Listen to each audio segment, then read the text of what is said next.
Cynthia McFadden and Bill Weir in New York City. This is Nightline, September 12th, 2012.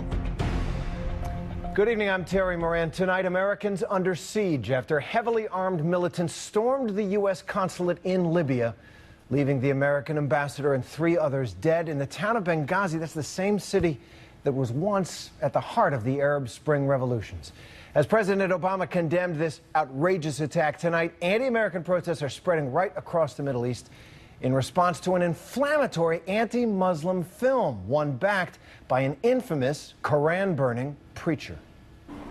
At the White House, the American flag is lowered to half-staff for an American hero, a rising diplomat seen here in a YouTube video made last spring. My name is Chris Stevens, and I'm the new U.S. ambassador to Libya. He was 52 years old.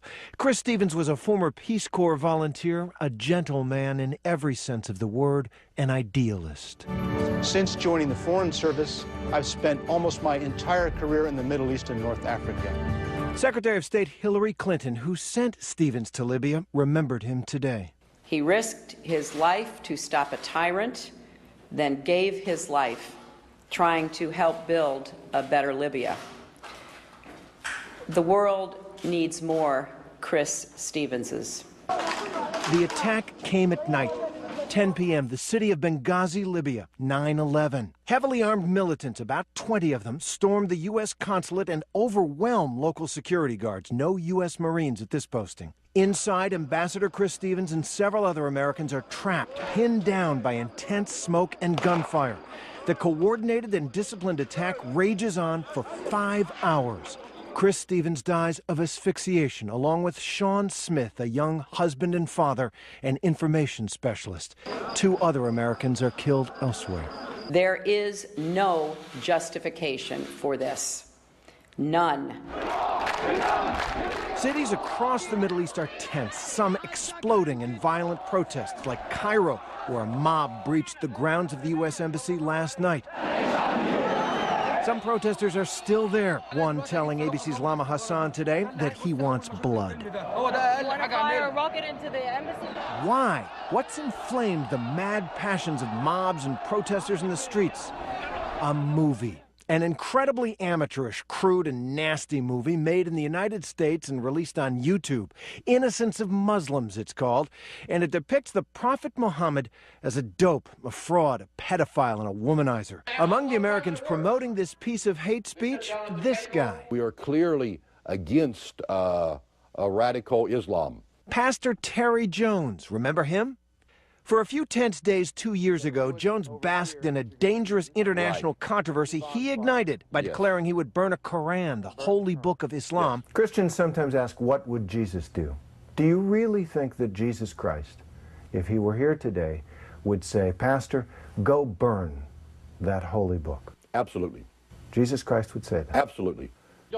Back then, Jones was dissuaded from burning a Koran by a call from then Secretary of Defense Robert Gates, but he went ahead and did it a few months later, and 12 people were killed by a rioting mob in Afghanistan.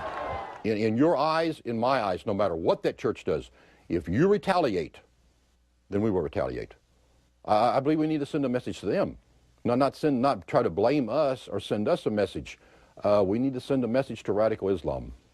So now Jones is promoting this clumsily made movie as a way to insult 1 billion Muslims. But he didn't make it, and who did remains murky. Tonight, several actors are saying they were duped, that the script they shot contained no hint of anti-Muslim bigotry. The main character was called George, not Mohammed in the script, and the most offensive lines were dubbed into their mouths by other voices after the shoot.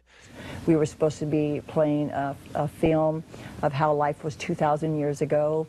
And compared today, you know, and that's what the film was supposed to be about. The damage was done. The world must stand together to unequivocally reject these brutal acts. President Obama condemned the killing of Ambassador Stevens and the other Americans in Libya, though it isn't clear whether the anti-Islam film triggered the violence or whether it was an attack timed to 9/11. No matter, it's a political year, and the tragedy quickly became partisan. Effectively apologizing for the right of free speech is not the right course for an administration. Mitt Romney came out firing this morning following a statement his campaign issued last night. even while the attack was still unfolding in Libya and Americans were in harm's way. Romney's campaign accused the Obama administration of sympathizing with the violent militants. In an interview with CBS, Obama himself shot back. You know, Governor Romney seems to have a tendency to shoot first, name later. And as president, one of the things I've learned is you can't do that. The politics will roil and boil on. Governor Romney. The protests may continue, though in Benghazi, decent people took to the streets today to renounce the killing.